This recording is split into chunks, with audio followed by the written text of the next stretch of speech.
Nakonsensya kini ang nagtukmod sa 42 anyos nga suspek sa pagpatay kang Christine Lee Silawan. Samtang daw naibtan og tunok ang kapulisan nga nagbunga ang ilang pagpangita sa hustisya alang kang Christine. Ani ang report. Sa pag-atubang ni Renato Lienes, giangkon niya ang tanan niyang gihimo kang Christine Lee Silawan. Ako lang giangkon tanan. Ako rin patay. Tungkol sa drugs. Yung sa mo Pagpatay, boss? Gidunggan ako sa gunting. Kunya? Dayon na akong gihiwa ang yang nang para dili mailan. Ganong imong gihiwa? Para dili mailan yang nang. Kapila na gini mo gibuhat? Karon pa. Dugay na kakailan ni Christine? Baguhay lang. Sa Facebook lang. Personally, wag din nakita. Wala pa.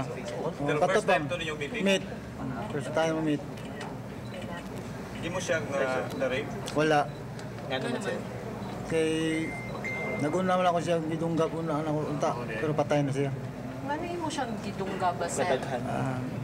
Kana mo na kay away niya to kay sa Facebook ko yamin do. Kunya karon kay ako sige pabaw nga dili ko tinud CG. So ikaw nagpaila kang CG niya? Naglagot siya nga dili ikaw si CJ? Wala man okay raman pero kuha namin natong istorya nga bati Anton na sige nga bati sa inyo sir? Anton nga na ako siya nadapatan nga na si katong ex niya sige kuno sila maglakaw to sige miglakaw anto ba dong Anton nga nilik ko man siya kay magatuan na kuno sila ko yung ex nga ako sa na ilado sa kuno diya kay gadiha man sa kuno pita nagpuyo sa kuno.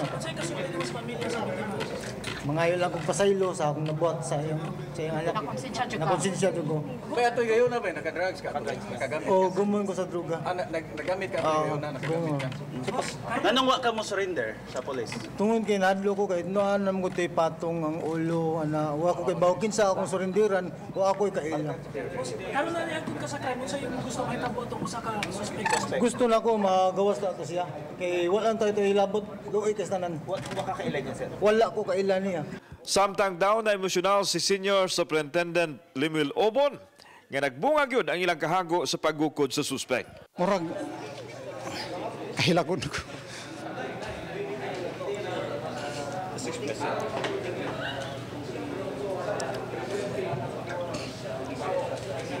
It's been a month. Tears of joy. Gipaniguro sa kapulisan nga lig-on ang kaso base usab sa mga nakuhang ebidensya pato kang Lienes. Gipasabot ini nga medyo nataod-tauran ang ilang pagresolbar sa kaso tungod kay buot nilang masiguro nga mahatagan gyud og hustisya ang biktima.